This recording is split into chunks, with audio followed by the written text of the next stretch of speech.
Tuhan sungguh besar, disanjung tinggi, penuh kuasa mengatasi segalanya. Langit menceritakan kemuliaannya, cakrawala menunjukkan perbuatannya yang menakjubkan.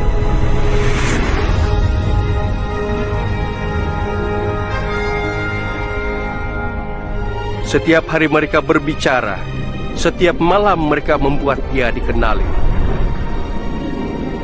Pada waktu Tuhan mencipta langit, Ia juga mencipta bumi serta membentuk manusia dari debu tanah dan menghembuskan nafas kehidupan ke dalam lubang hidungnya.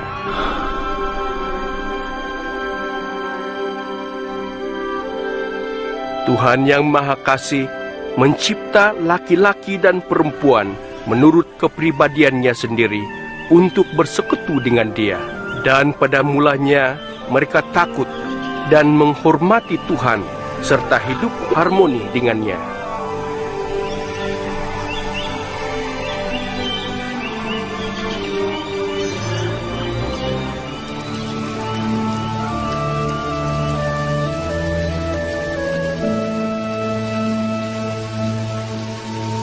Amalan ini terus berlangsung, sehinggalah pada suatu hari iblis mencobai perempuan itu supaya memakan buah dari pokok larangan dan kemudian memberikan kepada lelaki yang juga memakannya.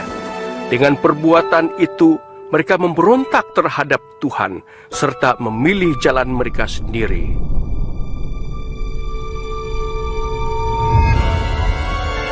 Sebagai akibat dosa ini, manusia dipisahkan dari Tuhan dan diusir keluar dari Taman Eden.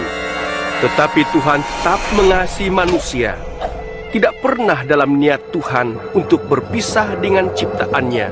Namun, dapatkah dikatakan Tuhan itu kudus dan sumber keadilan sempurna jika Dia tidak menghukum manusia atas dosa yang dilakukan? Dalam kitab sucinya, Tuhan menyatakan rancangannya untuk menyelamatkan dunia daripada penghakimannya.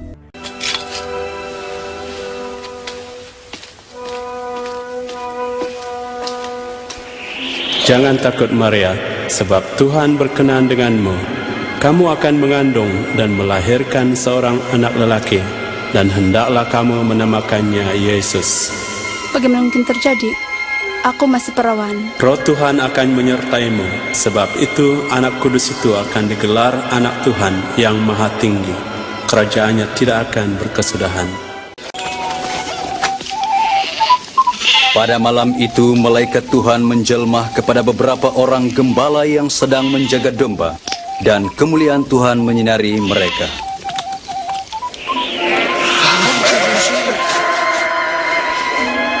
Pada hari ini, di kota Daud, Tuhan Yesus penyelamatmu telah dilahirkan.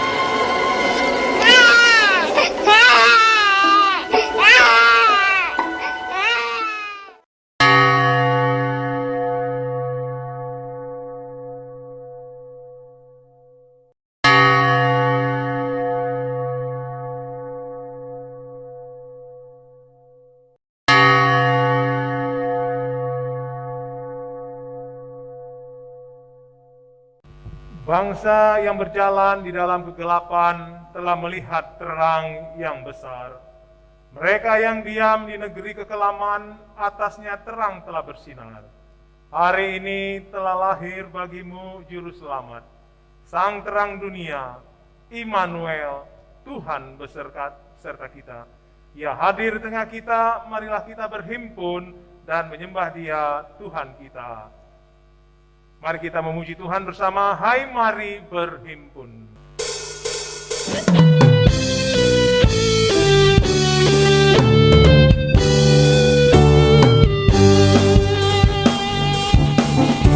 Hai, mari berhimpun dan bersukaria.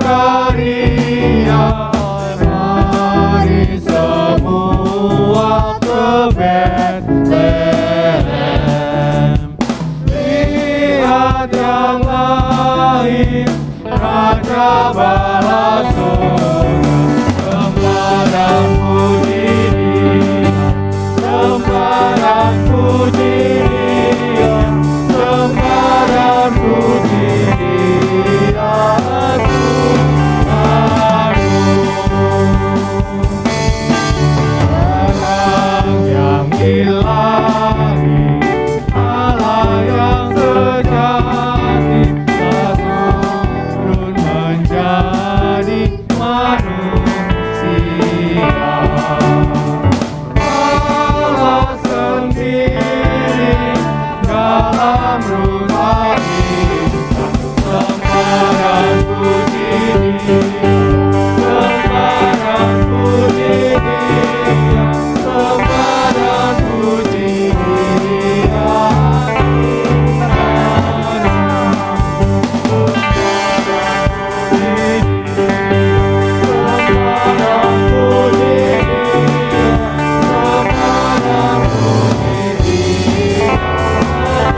Mari kita menyerahkan ibadah kita kepada Tuhan. Pertolongan kita adalah dari Tuhan yang telah menciptakan langit dan bumi, yang memelihara kesetiaannya sampai selama-lamanya dan tidak meninggalkan perbuatan tangannya.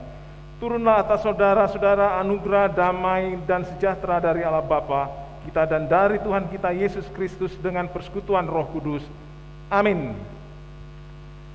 Nas pembimbing kita dalam ibadah malam hari ini terambil dari Lukas pasal 2 ayat 10 sampai 11. Lalu kata malaikat itu kepada mereka, "Jangan takut, sebab sesungguhnya aku memberitakan kepadamu kabar kesukaan besar untuk seluruh bangsa. Hari ini telah lahir bagimu juru selamat, yaitu Kristus Tuhan kita di kota Daud." Mari Bapak Ibu jemaat sekalian, kita akan memuji-muji Tuhan, memuliakan Tuhan yang telah datang di alam dunia menyelamatkan kita manusia. Saudara-saudara, pada saat kita harus hidup saling berjauhan dan menjaga jarak, malam ini kita mengenang Kristus yang datang untuk mendekatkan jarak antara Tuhan dan manusia. Pada saat kita harus menahan diri untuk menyentuh, Kristus datang untuk menyentuh kehidupan kita.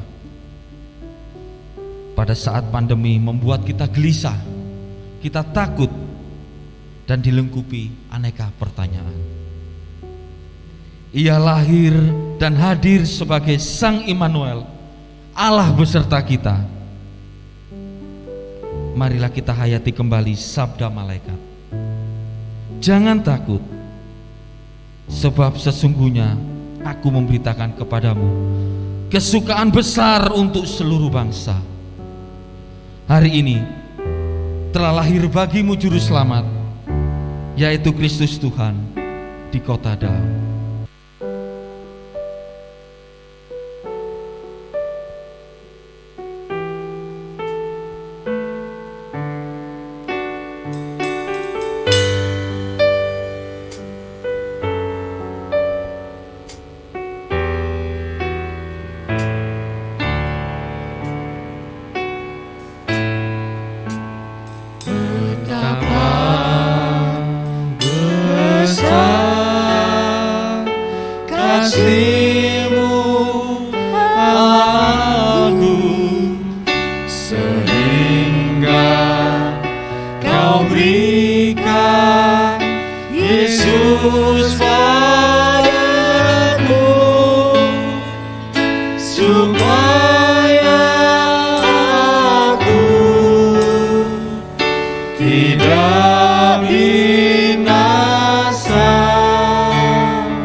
Besar kasih-Mu, betapa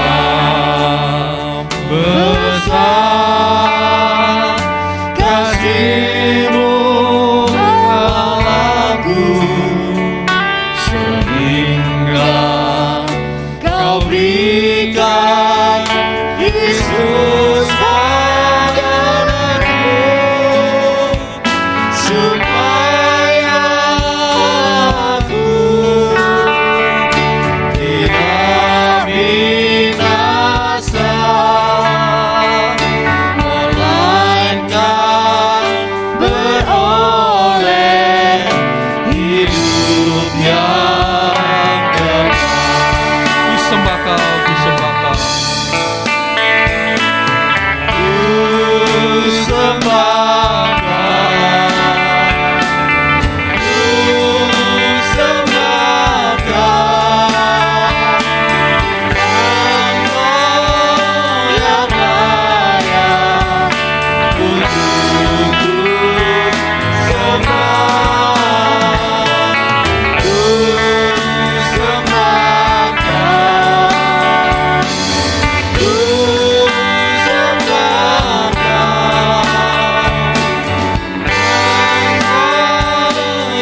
betapa besar kasih-Mu Tuhan.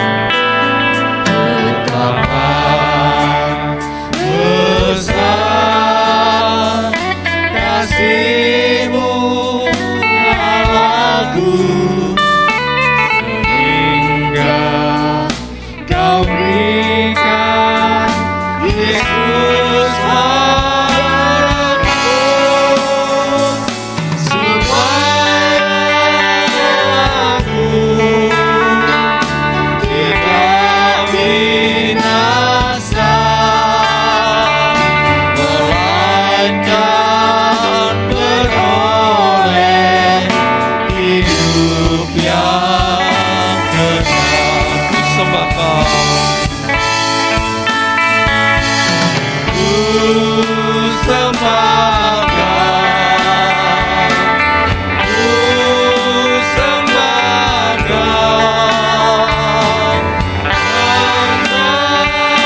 bangsa yang berjalan di dalam kegelapan telah melihat terang yang besar. Mereka yang diam di dalam negeri kekelaman, atasnya terang telah bersinar. Tuhan telah memperkenalkan keselamatan yang daripadanya. Ia telah menyatakan keadilannya di depan mata bangsa-bangsa. Bersorak-soraklah bagi Tuhan, hai seluruh bumi, bergembiralah, bersorak-soraklah, dan bermazmurlah.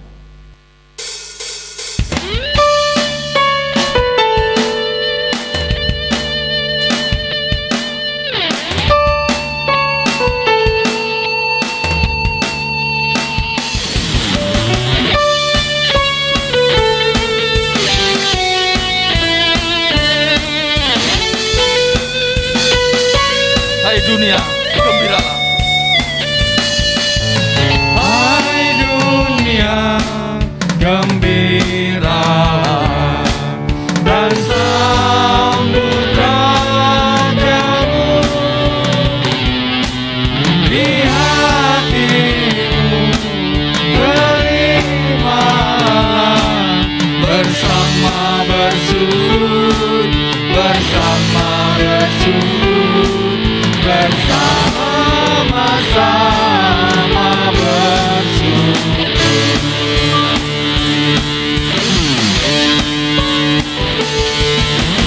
Hai dunia, anugerahkanlah Rajamu menebus. Hai bumilah, gunung belah, bersoraklah terus, bersoraklah terus, bersorak-soraklah terus.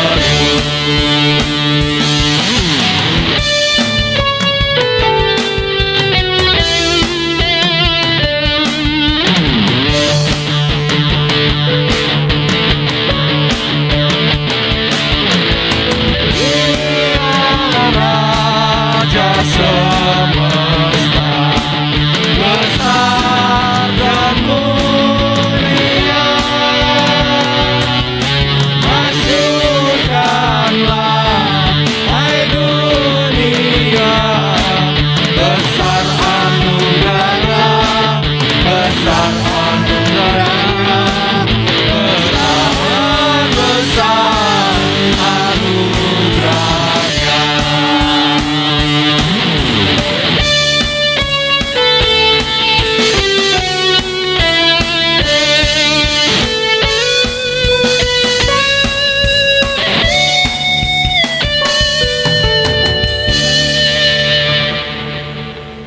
Karena begitu besar kasih Allah akan dunia ini, sehingga Ia telah mengaruniakan anaknya yang tunggal, supaya setiap orang yang percaya kepadanya tidak binasa, melainkan beroleh hidup yang kekal.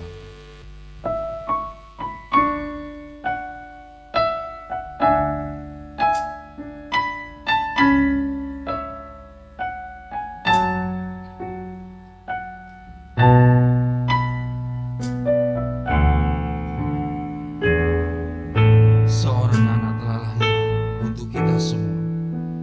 Seorang anak telah lahir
Selamat malam Bapak Ibu dan saudara. Kita bersyukur malam hari ini kita akan mendengarkan firman Tuhan. Mari sebelumnya kita berdoa. Bapa kami surga, kami bersyukur malam hari ini di tanggal 24 malam ini kami akan mendengarkan firman Tuhan. Tolong kami bisa mengerti, memahami, dan akhirnya kami bisa mendapatkan berkat dari firman Tuhan. Juga berkati hamba-Mu yang menyampaikan. Tuhan tolong hamba-Mu, juga tolong setiap kami mendengarkan. Di dalam nama Tuhan Yesus kami berdoa. Amin. Bapak Ibu dan saudara, hari ini kita akan berbicara tentang Allah menjadi manusia. Allah menjadi manusia. Kalau dalam bahasa Latinnya, cur Deus homo. Mengapa Allah menjadi manusia? Ini menjadi pertanyaan sangat penting Bapak Ibu sekalian. Dan ini sangat penting dan sangat cocok di momen Natal ini.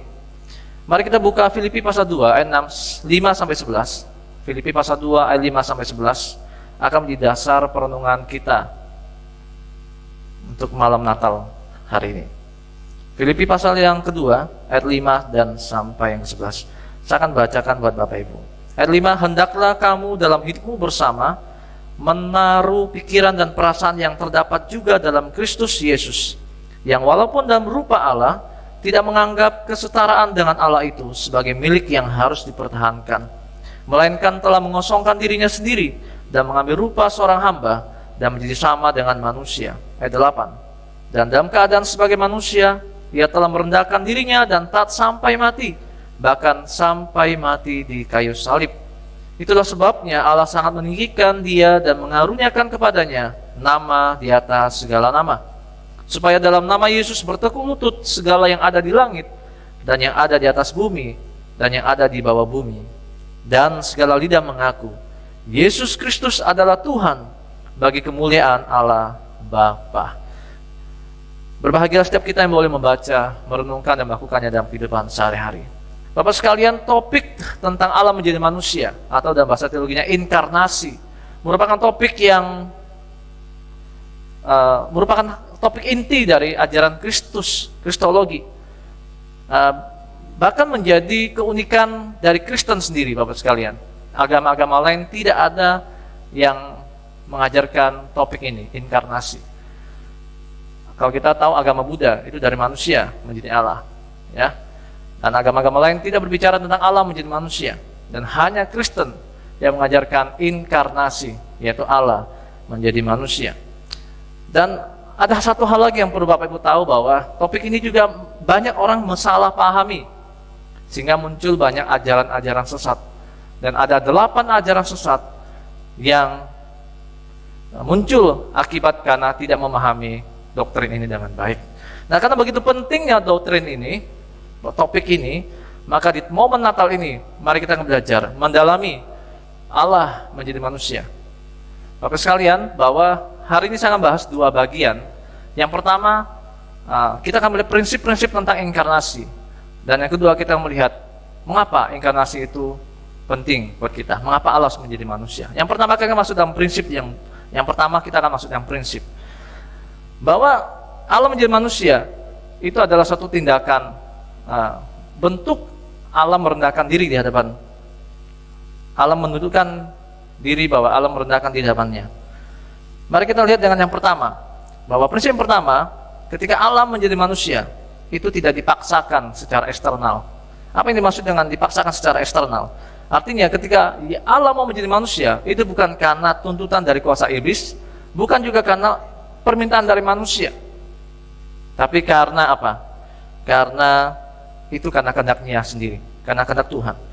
Kalau misalnya Allah mau menjadi manusia karena kuasa iblis, karena iblis sudah mengalahkan manusia, karena iblis berhasil menggoda manusia sehingga manusia jadi berdosa, maka Allah tidak maha kuasa.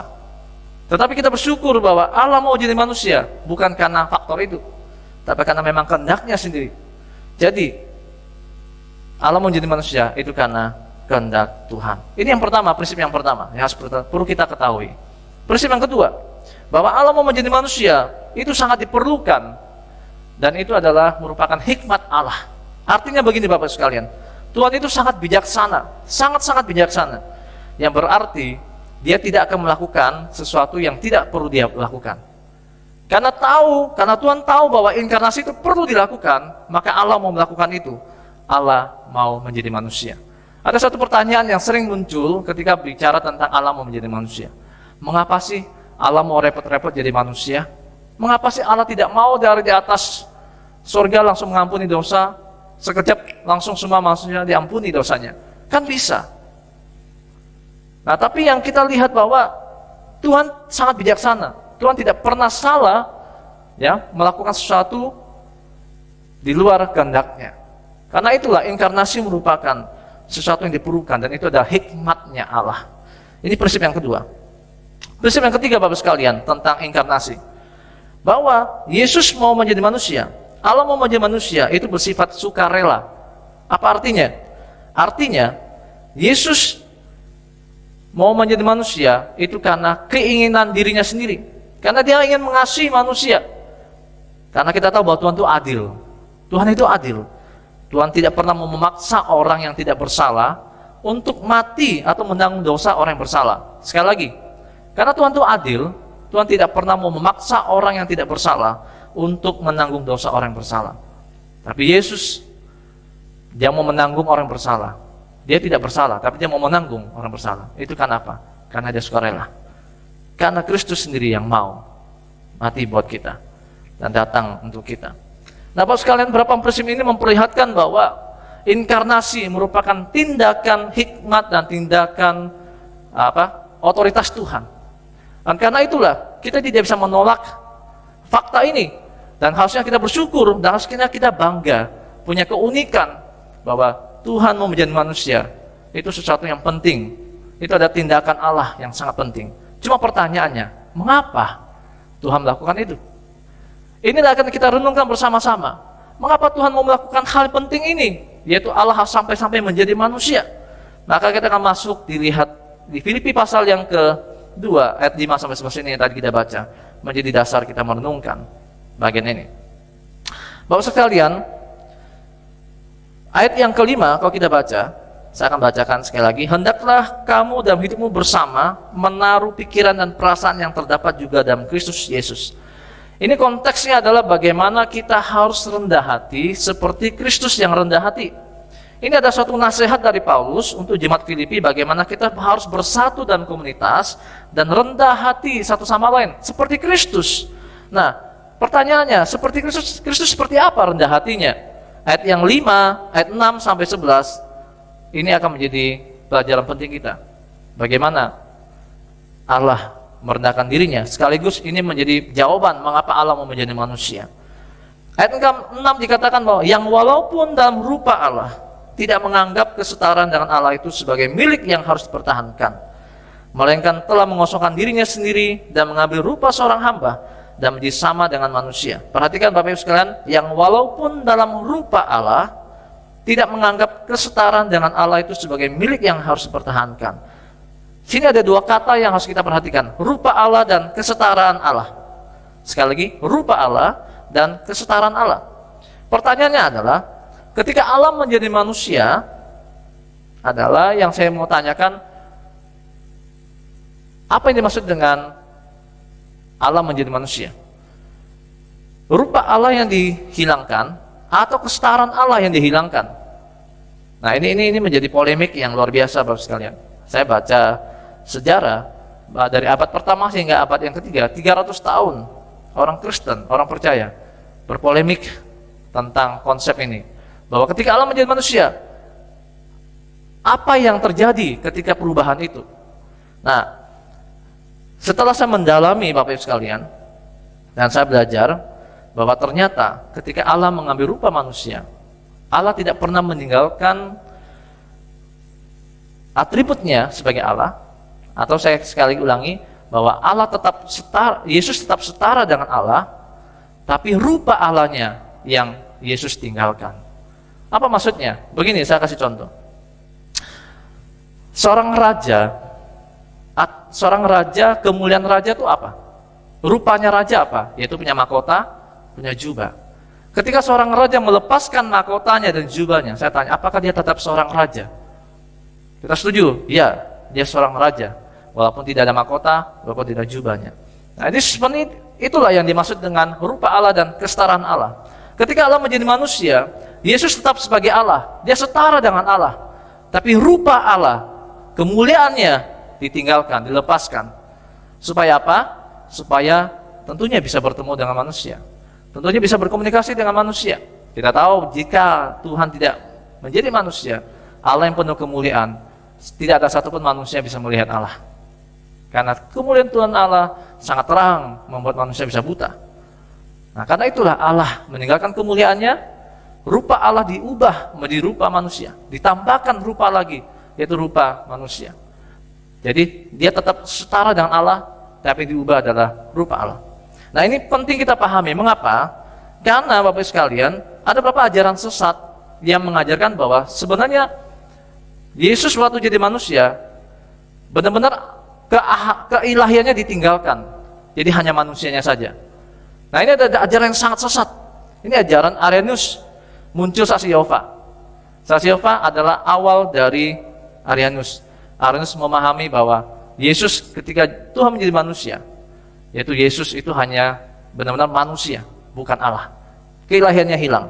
Nah, Bapak sekalian, ayat yang ke-6, ayat ke-7 kita lihat, ada kata yang penting lagi, supaya kita lebih memahami lagi, yaitu melainkan telah mengosongkan dirinya sendiri dan mengambil rupa seorang hamba dan menjadi sama dengan manusia. Ada kata mengosongkan diri, kalau dalam bahasa teologinya kenosis. Ini ada hubungannya dengan ayat sebelumnya tadi.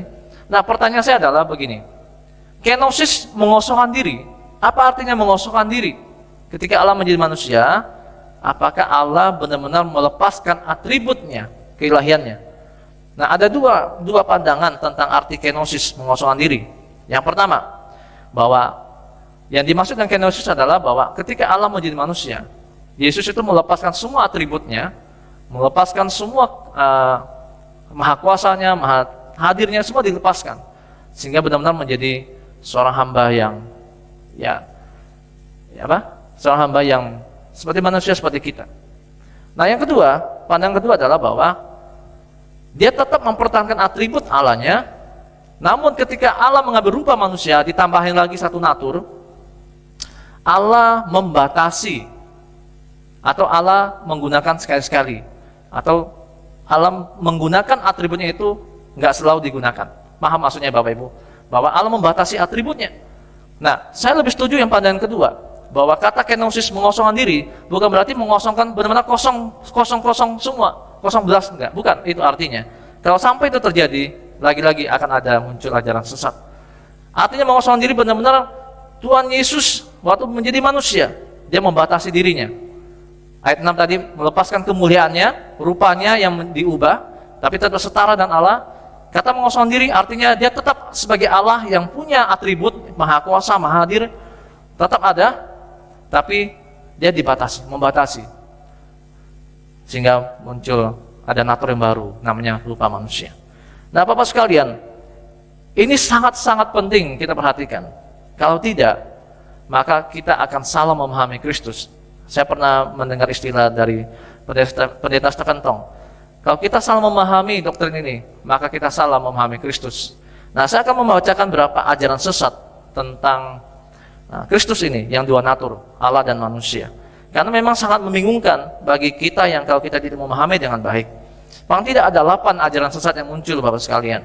Saya akan baca secara cepat, dan kita akan melihat kita bagian mana, atau mungkin kita pernah memahami ajaran seperti ini. Nah, maka kita ingin tahu yang benar seperti apa. Yang pertama ada namanya doketisme. Doketisme adalah pandangan yang mengatakan bahwa Yesus tampaknya hanya manusia. Jadi seperti tubuhnya itu seperti hantu gitu. Ngerti maksudnya Bapak sekalian? Karena pandangan doketisme itu mengatakan bahwa materi itu jahat, roh itu baik. Jadi bagi mereka bahwa kalau Kristus menjadi manusia, nggak mungkin Kristus menjadi manusia karena fisik manusia itu jahat bagi mereka.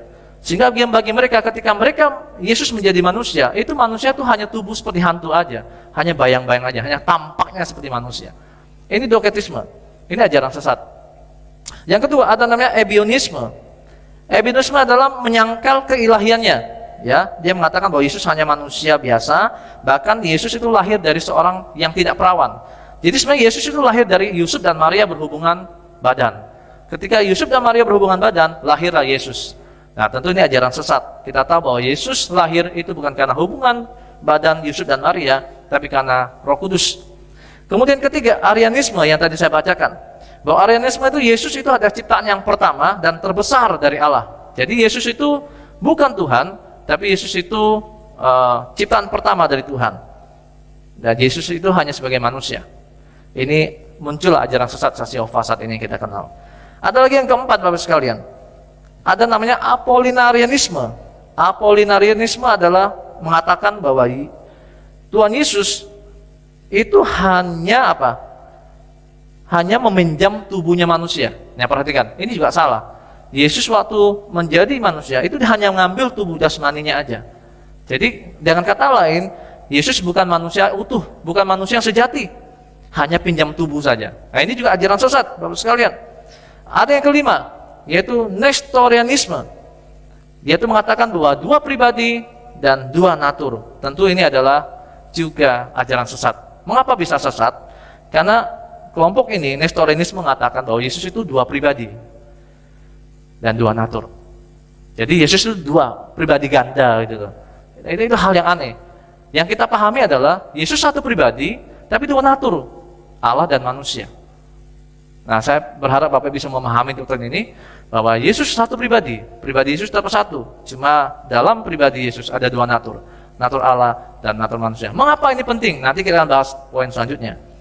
Lalu yang keenam, Eutikianisme.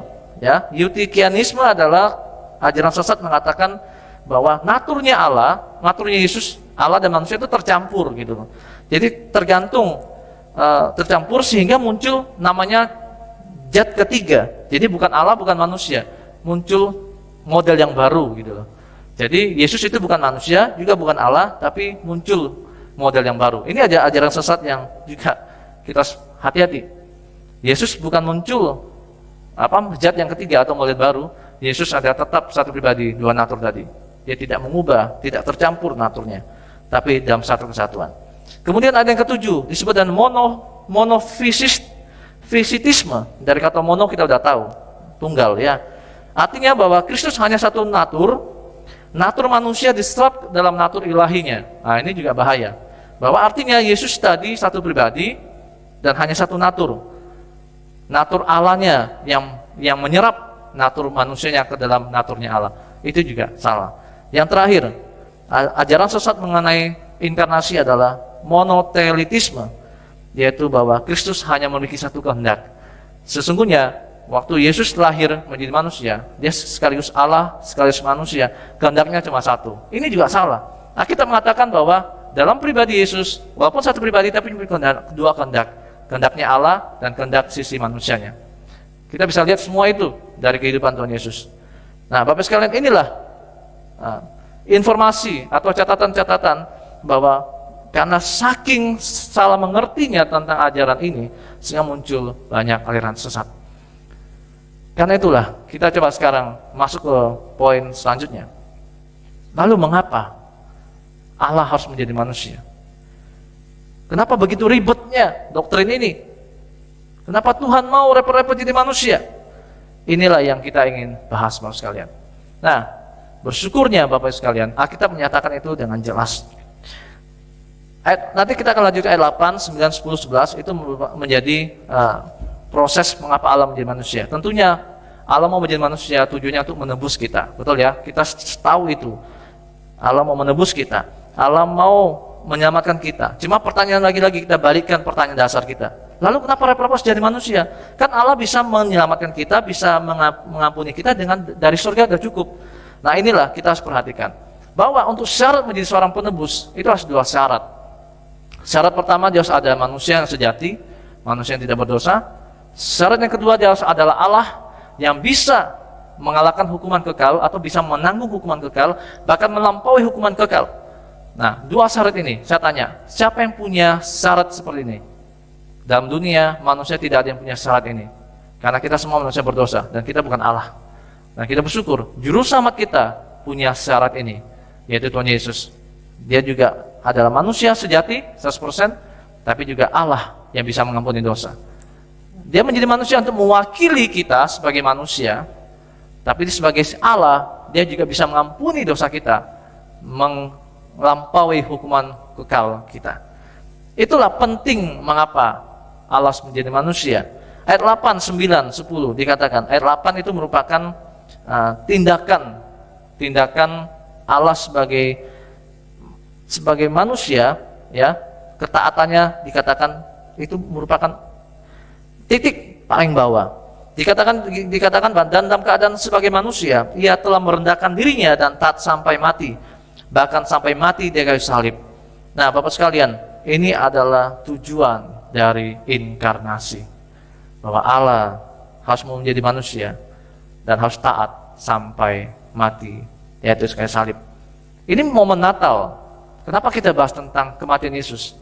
Perlu diketahui Bapak sekalian, Natal itu sebenarnya tidak terlepas dari kematian Kristus. Karena Yesus datang lahir tujuannya bukan untuk yang lain, tujuannya memang untuk mati, untuk menebus kita. Karena itu di momen Natal kita bukan hanya bahas tentang kelahirannya, tapi kita bahas kenapa tujuannya, kenapa dia lahir. Ini yang penting. Nah, Bapak sekalian, kalau kita baca di Filipi pasal 2, 5 dan 11, saya akan memberikan istilah dengan huruf V. V, ya, kayak V gitu. Jadi pertama, ketika sebelum Allah menjadi manusia, Allah penuh dengan kemuliaan, kita setuju. Kemudian ketika Allah mengambil rupa manusia, kemuliaan itu dilepaskan, mengambil rupa manusia, tapi tetap setara, ya, yang dilepas cuma rupanya. Kemudian setelah ayat 7 dikatakan mengosongkan diri. Ayat 8 lebih dalam lagi sampai V yang bawah, ya, ayat 9, ayat 8 dikatakan Kristus itu mati. Itu titik pang bawah. Kemudian kita lihat ayat 9, 10, 11, akhirnya menjadi naik lagi. Setelah Yesus mati dan bangkit, dikatakan bahwa Allah sangat meninggikan dia. Dikatakan bahwa Tuhan mengaruniakan kepadanya nama di atas segala nama. Sudah mulai naik lagi. Ayat 10, supaya dalam nama Yesus bertekuk lutut segala yang ada di langit dan yang ada di atas bumi dan yang ada di bawah bumi. Semakin naik lagi. Dan ayat 11 menjadi puncak klimaks dari bagian ini, yaitu dan segala lidah mengaku Yesus Kristus adalah Tuhan bagi kemuliaan Allah Bapa. Ini jelas, Yesus Kristus adalah Tuhan bagi kemuliaan Allah Bapa. Perhatikan ya, huruf V. Pertama, dia harus menjadi manusia, dia meninggalkan kemuliaannya, turun menjadi manusia, dia harus mengosongkan dirinya, lalu disalib sampai titik terbawah, dia harus mati, disalib, kemudian mulai naik lagi, dia diberikan Kristus mulai ditinggikan. Ayat 10, semua akan bertekuk lutut di hadapan Yesus, dan terakhir semua akan mengaku Yesus adalah Tuhan. Ini ada bagian, ini disebut dengan hymn of Christ kalau dalam bahasanya para teolog. Mereka setuju bahwa ini ada hymn tentang Kristus. Inilah tujuan dari inkarnasi Bapak sekalian. Nah, cuma pertanyaannya, untuk apa sih kita belajar doktrin ini? Terus so what gitu loh, buat apa? Nah, ada dua aplikasi yang harus dipahami dari bagian sini. Allah menjadi manusia itu bukan bukan paksaan dari eksternal tadi, bukan karena tuntutan dari kuasa iblis atau manusia, dan lagi-lagi bukan juga karena tindakan di luar hikmat Allah. Allah melakukan ini pasti ada hikmatnya, ada tujuannya. Allah tidak melakukan sesuatu yang tidak diperlukan. Kemudian Allah melakukan menjadi manusia itu juga sikap sukarela. Allah tahu bahwa kenapa dia melakukan ini, dan itu merupakan sikap dari kerendahan hatian. Bapak sekalian, yang pertama kita belajar bahwa kita harus punya semangat inkarnasi juga. Mungkin, ya, kita memang tidak bisa seperti Kristus merubah wujud, kita nggak bisa. Mengambil rupa itu kita nggak bisa. Tapi kita bisa punya semangat inkarnasi. Kenosis itu adalah artinya kita bisa melepaskan kemuliaan kita. Kita bisa merendahkan diri seperti Kristus, melepaskan kemuliaan kita. Dalam komunitas kita tidak lagi bersaing, menunjukkan kehebatan kita, memperlihatkan kehebatan kita dibanding orang lain. Nah, semangat kenosis dan inkarnasi itu justru mengajarkan kita. Ayat 5 tadi kita bacakan, ayat 5 ya.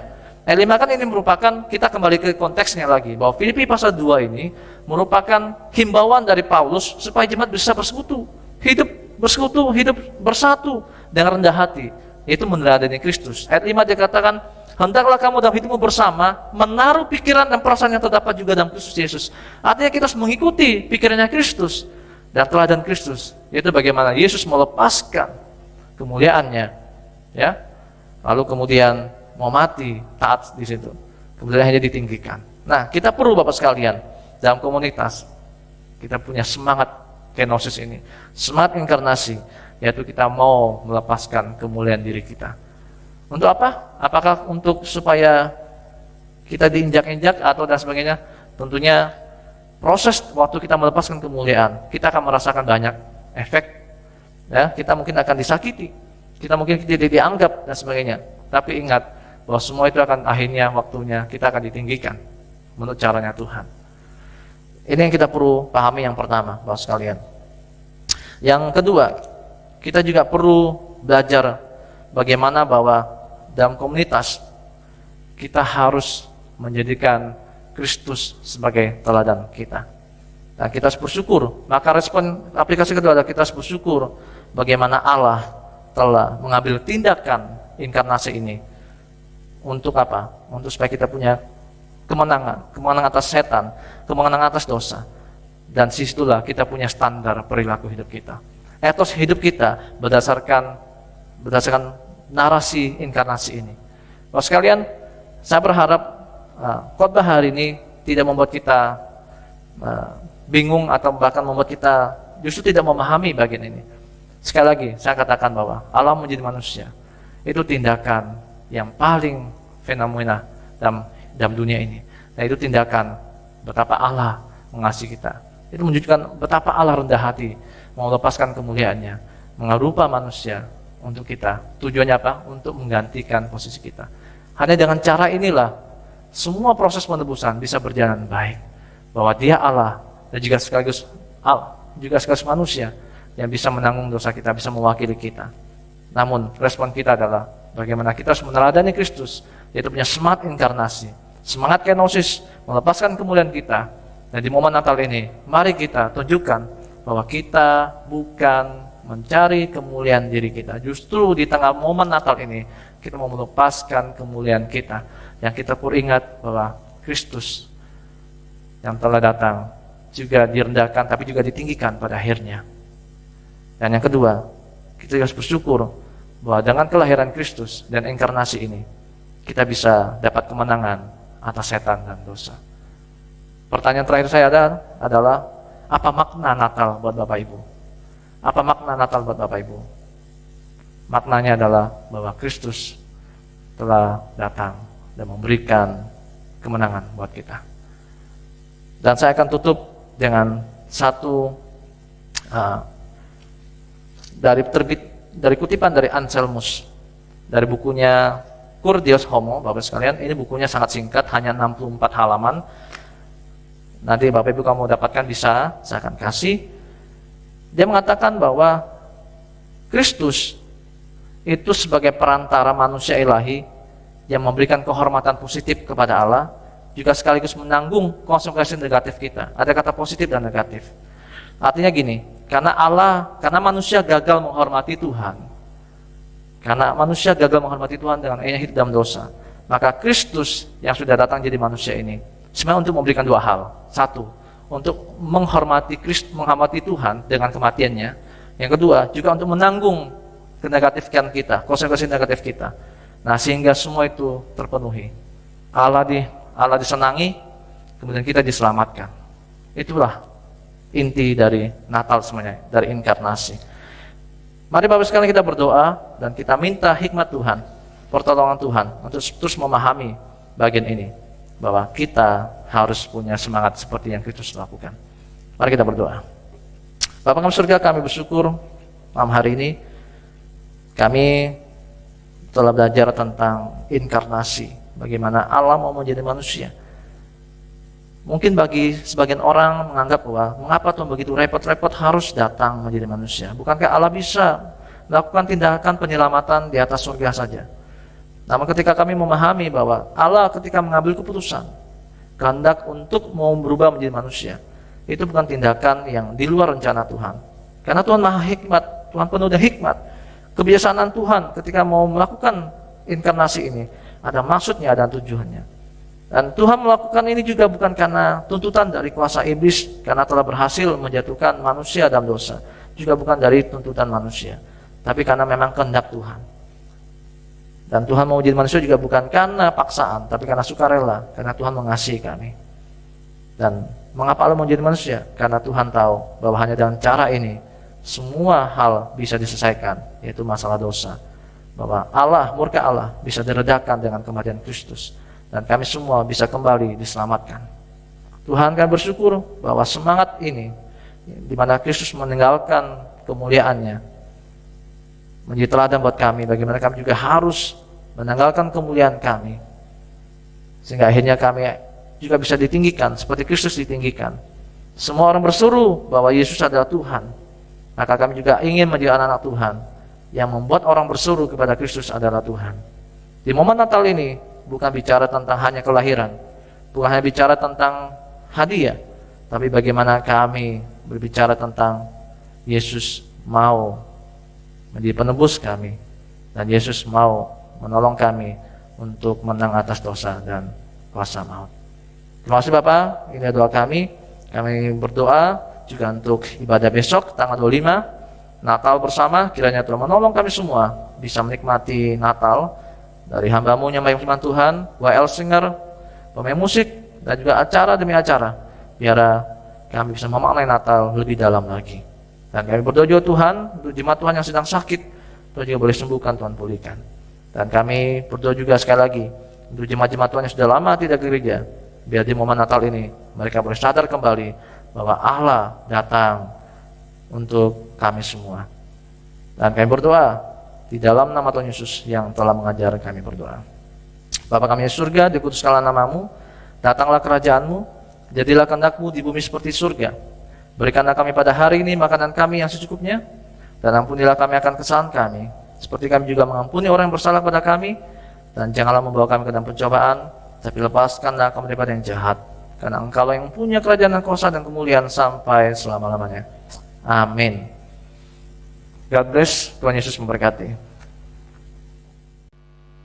Yesus Kristus adalah terang dunia. Terang itu bercahaya di dalam kegelapan, dan kegelapan tidak dapat menguasainya.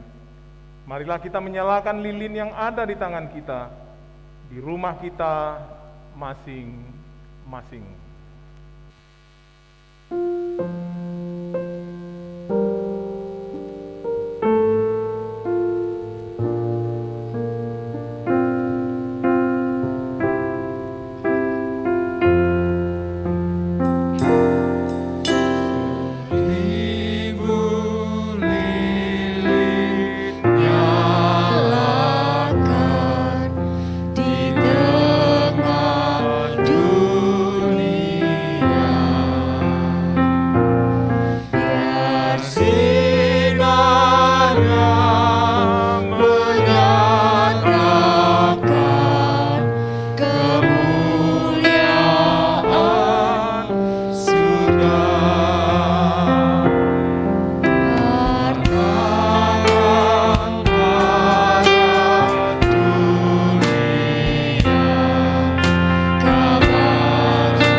Jemaat sekalian, saya undang kita bangkit berdiri bersama dengan semua orang percaya di segala tempat dan abad.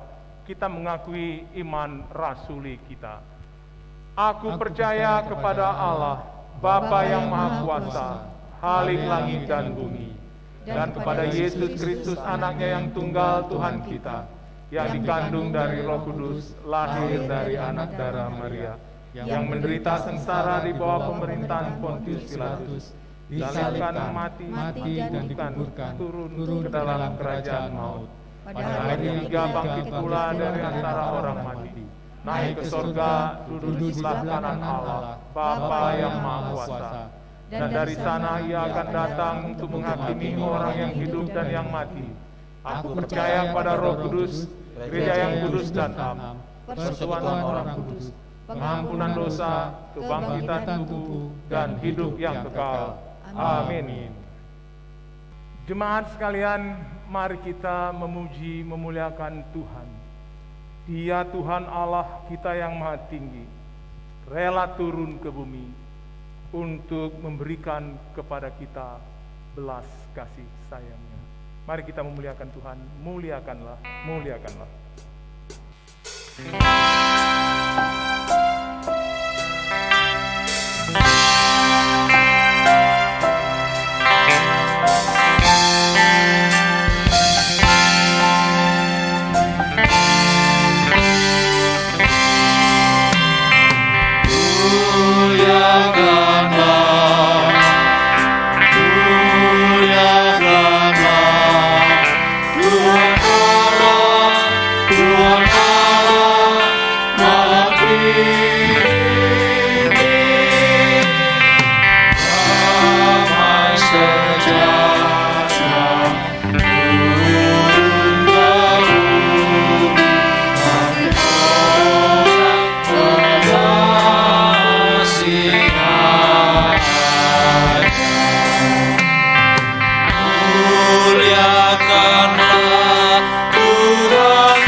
Jemaat yang dikasihi oleh Yesus Kristus, marilah kita kembalikan segala pujian, hormat, kemuliaan, keagungan, dan kuasa kepada Allah Tritunggal kita dengan doksologi.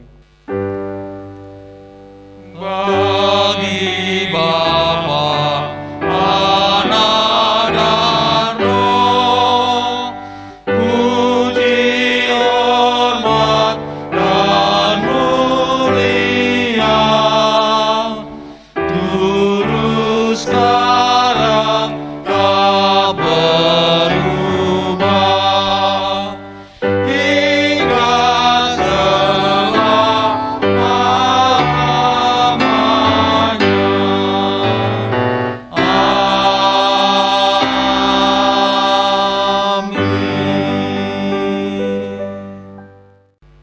Saudara-saudara, kita masih berada di dunia yang gelap dan dingin.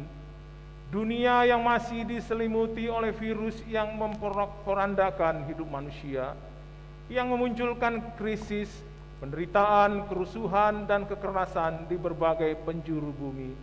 Namun demikian, percayalah bahwa Yesus adalah Sang Emmanuel, Tuhan beserta kita. Biarlah kasih-Nya mencairkan hati kita yang beku karena dirundung ketakutan dan kekhawatiran. Biarlah kita menjalani dunia yang dingin dan gelap ini dengan tetap berpengharapan, dengan hati bersyukur. Jemaat, pulanglah ke tempat masing-masing dan bawalah damai sejahtera yang daripada Kristus, dan terimalah berkat yang asalnya daripada Tuhan kita. Kiranya Yesus Kristus, Sang Surya kebenaran, yang datang dengan cinta dan kuasa-Nya, memenuhi engkau dengan sukacita dan damai sejahtera yang melampaui segala pengertian. Kiranya berkat dari Allah Bapa, Anak, dan Roh Kudus turun atas kamu dan tetap bersamamu kini dan selamanya. Yang percaya katakan amin. Amin. Amin.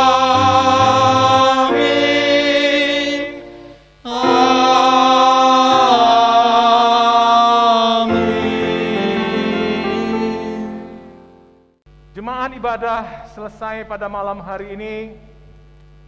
Kami tim pelayanan mengucapkan selamat menyambut Natal. Besok ada ibadah Natal 25 Desember. Saya mengajak semua kita beribadah kepada Tuhan, bersyukur kepada Tuhan, karena Dia Allah rela menjadi manusia untuk mengasihi kita, melawat kita dengan keselamatannya. Saya sambut Bapak Ibu Saudara dengan ibadah hari esok. Tuhan memberkati kita. Haleluya. Amin.